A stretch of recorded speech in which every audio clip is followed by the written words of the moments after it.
moi je m'appelle Sébastien, alias Superman, c'est un peu mon nom de code, enfin entre guillemets.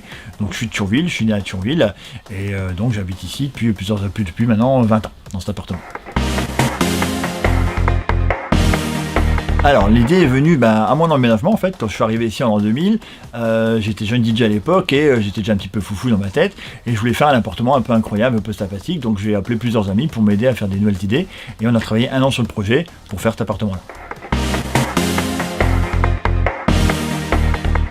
Résumé, je pense que c'est un voyage un peu dans un monde un peu différent, qui surprend, quoi qu'on fasse, à mon avis, quoi qu'on fasse, on est surpris. Je pense que chaque visiteur, qu'il aime ou qu'il n'aime pas, c'est pas le problème, mais il est surpris, quelque part. Donc on peut pas résumer tout ce qu'il y a ici, même moi j'y arriverai pas, même moi je suis capable de détailler tout ce qu'il y a, ne serait-ce que les 100 000 étoiles au plafond, c'est pas possible. Par contre, il faut se faire sa propre idée, parce que chacun a sa propre idée, et je le sais, parce que quand je vois les mots dans le livre d'or, chacun a eu son ressenti. Donc on est obligatoirement sûr de trouver quelque chose qui nous plaît. Des choses qui nous plairont pas, ça c'est sûr, mais on est certain de trouver au moins une chose qui nous plaira et qui nous surprendra. Alors, combien de temps ça m'a pris? 20 ans, c'est pas difficile, parce que l'appartement a changé chaque année. Chaque année, les nouveautés sont arrivées, donc il y a des objets qui viennent de beaucoup de voyages, il y a des objets qui ont été achetés 2-3 jours avant la soirée, enfin, je veux dire, ça a mis des années et des années avant d'arriver à un appartement comme ça. D'ailleurs, je montre souvent en rigolant la photo de la première porte ouverte en l'an 2000, c'était vide, quelque part. Oui, alors j'ai quand même un travail parce qu'il faut quand même financer tout ça, il faut payer le loyer aussi quelque part. Alors je suis assistant commercial, je suis disque jockey, je suis aussi livreur et super-héros et psychologue de temps en temps. Alors ça c'est aussi une petite longue histoire que je ne veux pas développer trop. Alors quand j'étais gosse, j'étais fan de Superman parce que c'était l'époque de ma génération quelque part, mais c'était surtout quelqu'un qui avait 2 personnalités. Une personnalité qui était timide, réservée, etc. et une personnalité qui était beaucoup plus festive, etc. Et je me ressentais vraiment là-dedans. C'est-à-dire qu'à l'école j'étais très timide, dans la vie j'étais très timide, mais en tant que soirée j'étais vraiment j'étais à fond dedans.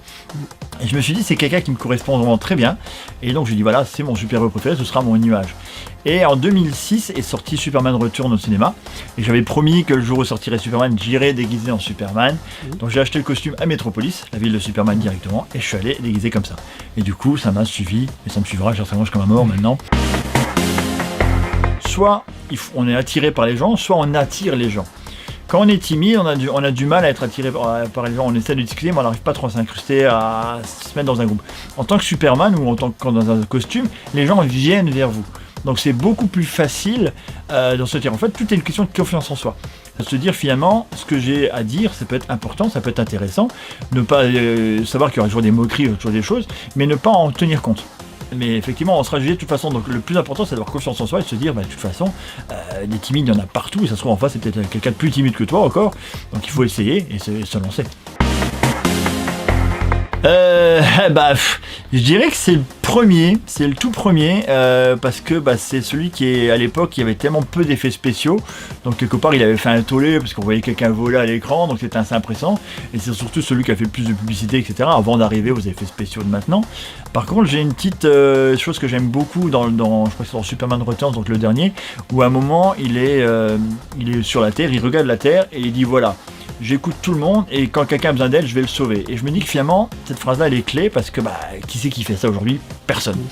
Parce que lui, il va aider quelqu'un qu'il ne connaît pas quelque part. Donc je me dis quelque part, on a tous un petit peu un super-héros en nous et on devrait effectivement aider plus souvent les autres. Donc c'est ce qu'on essaye de dire dans ce film, c'est un message que donne le film. Moi j'adore Ressort du Monde, il y a plein de choses à voir qu'on ne voit pas dans les 12 minutes de visite, qu'il y a beaucoup plus en truc, donc je peux vous présenter plein de choses sympathiques, donc n'hésitez pas à passer me voir, quand je suis là, il n'y a aucun problème.